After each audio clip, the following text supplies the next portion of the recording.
Gulf Islands National Park Reserve Overview and Travel Guide. A cluster of islands, islets, and reefs with rugged shorelines and steep headlands can be found off the southern coast of British Columbia, next to the Strait of Georgia. The southern Gulf Islands have Canada's unique Mediterranean-style climate, which is nice and warm in the summer and moderate and moist in the winter. The Gulf Islands National Park Reserve is made up of about 15 of these islands and approximately 30 smaller islets. The Gulf Islands National Park was established in 2003 by Parks Canada to safeguard the area's unique environment, which is rich in ecologically diverse plants and sea life such as gnarly Garry oaks, exquisite wild lilies, thick kelp beds, and spectacular orca whales. The park's protection extends 200 meters into the sea in shoreline sections. There are also 15 critically endangered, 10 threatened species, and 13 species of special concern on the Gulf Islands. Butterflies, shellfish, ferns, and killer whales are among these species. The larger islands all have a similar history. They were once home to semi-nomadic First Nations people before being established by Europeans in the mid-19th century. The islands were famed for their abundant fruit output in the early 1900s. Today, this site is a lovely spot to visit. The park sections on the bigger islands, such as Setuna Island, Main Island, and North and South Pender Islands, are accessible by BC ferries, whereas the others require a water taxi, a private boat, or a kayak. Main Islands in Gulf Island National Park Reserve. 1. Main Island. Maine is an island with a lot of history. Village Bay recognizes a long-standing First Nations settlement. The miners camped in what is today known as Miners Bay during the 1858 Fraser River Gold Rush, and the famous Springwater Lodge has been in use since 1895 and is well worth visiting with superb meals, and a tavern where you can meet the locals. Main Island can be reached by ferry, boat, or float aircraft from Swartz Bay and Sawasan. There is a wide range of lodging options available, including camping, inns, and bed and breakfasts. There are gas stations, grocery stores, and art galleries, as well as a doctor and a liquor store for more specialized requirements. 2. North Pender Island. On North Pender Island, the Gulf Islands National Park comprises the historic site of Roseland, a new camping facility at Shingle Bay, and Prior Centennial Park, the island's largest campground. Many people think that Pender Island is the ideal base because it has so many amenities and so many places to stay. 3. Setuna Island.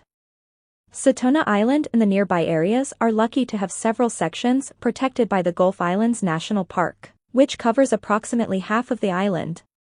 Additional parks increase the total number of protected areas almost 70%, which is absolutely remarkable. Because lodging is limited, be careful to plan ahead.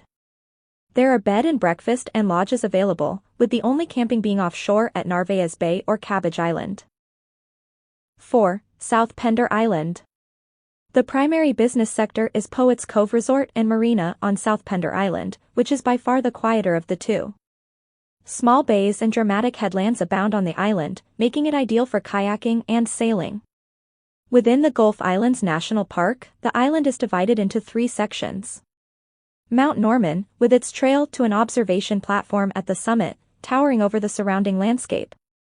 The Mount Norman area is connected to Beaumont Marine Park, which offers camping and moorage in a beautiful location.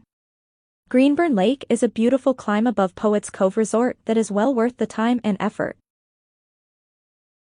5. Darcy Island. Darcy Island has a fascinating history as a Chinese immigrant leper colony in the late 1800s and early 1900s. This island has a long history with the First Nations, who have used it for sacred purposes. It's currently one of the most popular islands for kayakers looking to escape from it all. Visitors to the island are asked to respect the cultural elements, according to Parks Canada. 6. Rum Island. Rum Island, also known as Île de Lys, is a tiny island with an arbutus and Douglas fir forest. Cliffs are on the outer edge, as they are on many of the islands in this vicinity. The island is circled by a walkway that offers spectacular views of Harrow Strait and the San Juan Islands. Rum Island got its moniker from its use as a liquor stash during the Prohibition era. Because there are only 3 camping sites available during high season, visiting kayakers are recommended to arrive early. Most of the time, larger boats should consider Isle de Lys as a temporary moorage only. 7. Portland Island. Portland Island's 575 hectares, with its cliffs, protected coves, and sandy beaches, may be explored via the over 10 kilometers of walking routes that run through the island and around its perimeter.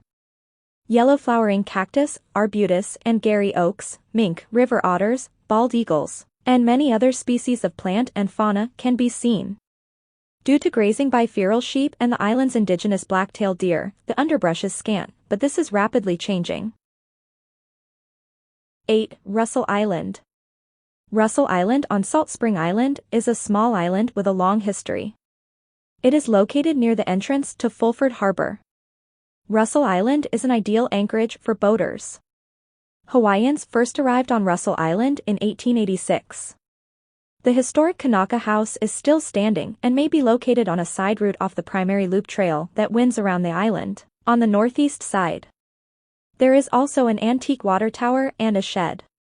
During the summer months, Mahoy heirs share their family memories about living on Russell Island as part of a volunteer arrangement with the park reserve. These are always fascinating and entertaining. 9. Sydney Island. The north end of Sydney Island, Sydney Spit, is 5 kilometers from Sydney on Vancouver Island. The spit is a long, sandy spit of land that stretches into the sea, providing a lovely area for sunbathing or walking along hundreds of meters of beach. Sydney Spit's tidal flats and salt marshes, which are located on the Pacific Flyway's edge, are frequently overrun with shorebirds during the spring and fall bird migrations. 10. Prevost Island. Both the north and south sides of Prevost Island have National Park Reserve lands. The majority of the island, on the other hand, is still owned by the heirs of Digby de Burgh, the man who purchased it in the 1920s. On the island, they continue to farm and breed sheep. The island has extensive cedar and arbutus groves and is virtually intact from what it would have been a century ago. 11. Brackman Island. Since 1989, Brackman Island has been designated as an ecological reserve. The island has never been impacted by cattle grazing, logging, or human habitation. There are areas of old-growth forest, many of which are over 250 years old. A total of 13 uncommon plant species have been discovered. Within the national park, this island has been given the highest level of protection, approved access only. 12. Georgeson Island. Georgeson Island is a small island off the coast of New Georgeson Island is a picturesque sandstone ridge situated off Campbell Point, at the southern end of Main Island, coated in old-growth Douglas fir, arbutus, and Garry oak forest. Access is not authorized due to vulnerable habitats. 13. Tumbo Island. Tumbo Island has rebounded successfully from its rich and varied past, which included fur farming, timber harvesting, and coal mine. The island is now mostly forested, with old-growth Douglas fir and Garry oak meadows, and is located off the southern edge of Satuna Island. Tumbo Island gets its name from the tombolo-shaped landform that gives it its characteristic shape. A tombolo is a sandbar that extends off from the shore and connects to an island, or, as it does here, from island to island. When hand-fishing for fish offshore in their canoes or traveling across the strait, First Nations found a safe haven on Tumbo Island. To this day, the island is revered as a sacred site. 14. The Outer Islands.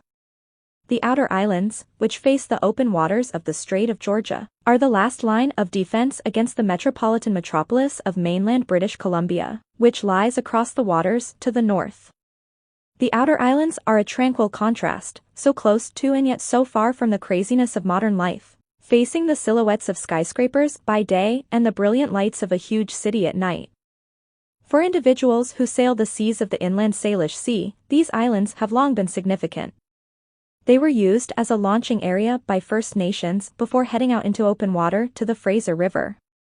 Miners heading for the goldfields of British Columbia's interior made Main Island their final stop, giving rise to the Main Island Gold Rush. 15. Cabbage Island.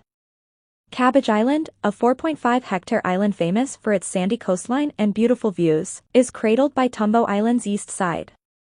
Tumbo Island, located on Satuna Island's northeast shore, is another great place to visit. Cabbage does not have any hiking paths, but you are free to stroll and sunbathe on the sandy beach. You can also go fishing or scuba diving, or have a picnic at the tables. Things to do in Gulf Islands National Park Reserve. 1. Scenic touring. Car touring of Main Island, Satuna Island, and the Pender Islands is a terrific way to see the Gulf Islands, especially with the added advantage of gorgeous ferry rides. Watch out for bicycles and pedestrians on the small and curving roads. 2. Boating. One of Canada's most popular marine recreation areas is the Gulf Islands. Sailing, powerboating, and kayaking are all excellent methods to explore the park reserve. Sydney Spit, Beaumont Marine Park, and Cabbage Island all have mooring buoys. In the vicinity, there are various marinas and boat charter firms. Water taxis are also available in a number of areas. There are several great marina guidebooks that indicate where potable water and holding tank pump-out facilities can be found. Holding tanks should be pumped out rather than dumped in park waters. 3. Kayaking. Kayaking is a great way to see the Gulf Islands in a fun and exciting way. Check the weather and tide tables ahead of time, whether you're kayaking with friends or with a tour operator. Kayakers must bring enough water and pack out all of their trash. 4. Hiking and walking. The Gulf Islands landscape is mountainous and rocky, with many high cliffs plummeting steeply to the sea. While the topography is ideal for goats, it is not the best for visitors. The reward for completing a summit hike is breathtaking sights of the Gulf Islands, San Juan Islands, and, on particularly clear days, the BC mainland snow-capped mountains and Washington's Olympic Peninsula.